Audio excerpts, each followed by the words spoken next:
100 skok a to že někde na hranici 15 pasivou.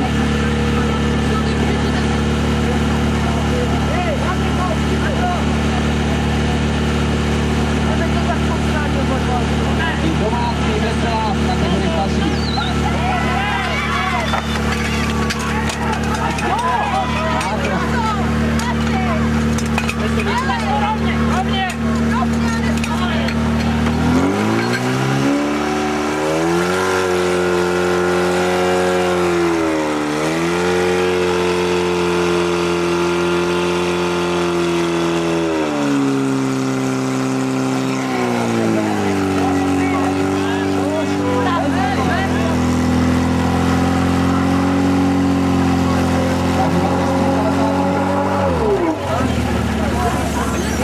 Máme ještě jeden pokus, doufáme, že to zlepší. Na postupu 6 jste viděli malinky zádrhel, nepovedlo se na poprvé, ale ten terén už je hodně rozbahněný, takže tady dobrého na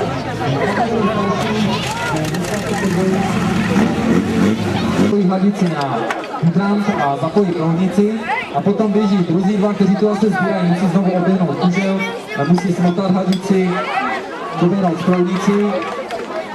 Jsou tam nějaké kritéria na to, jak se má obíhat, jak se má zapojovat, že nesmí přešlápnout cestu a důležité, jak je spotaná hladice. Ta musí být spotaná tak, aby ty konce od sebe nebyly prosím fungovat.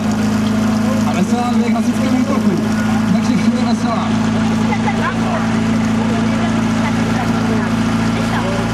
Ano, tady probíhá už kontrola registračních průkazů.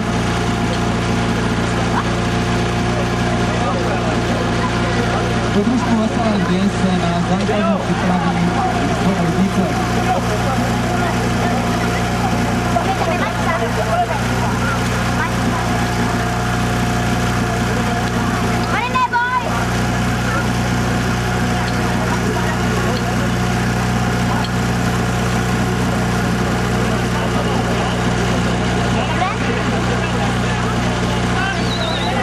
Ano, a drží na čas.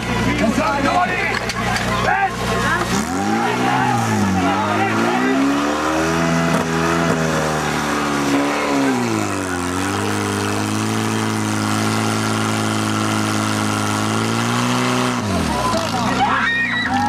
Výborně, 16,62, to je zatím druhý nejlepší čas, kategorii starší, přeskočili dokonce velmi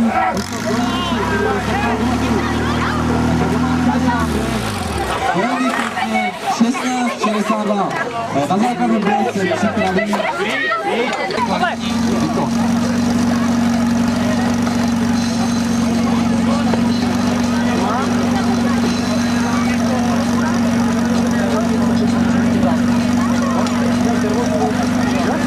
Takže s napětím sledujeme, co nám ukáže Veselá 1 kategorii starší.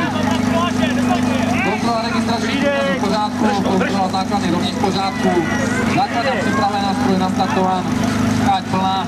Já myslím, že mají všechny předpoklady pro to, aby ukázali na domácí půdě, co jde.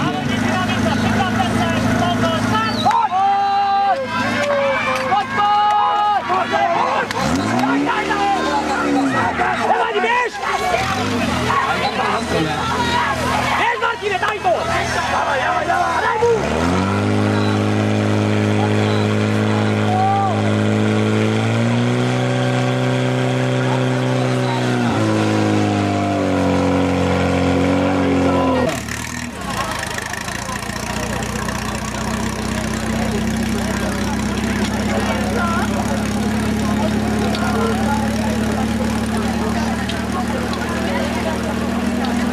Já jsem trošku mylně vás informoval o tom, že štafeta dvojice je u konce.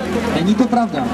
Štafeta dvojic ještě neskončila, protože na štafetu dvojic nastoupí ještě naši školkáči, abych tak řekl. To znamená nejmenší děti, ještě ne školou povinné, které dnes mimo soutěž v obou disciplínách budou závodit. Takže štafeta dvojic veselských nejmenších dětí ještě asi do 6 let, takže já prosím závodníky Veselé ve štafetě dvojic v kategorii, která pro ně ještě ani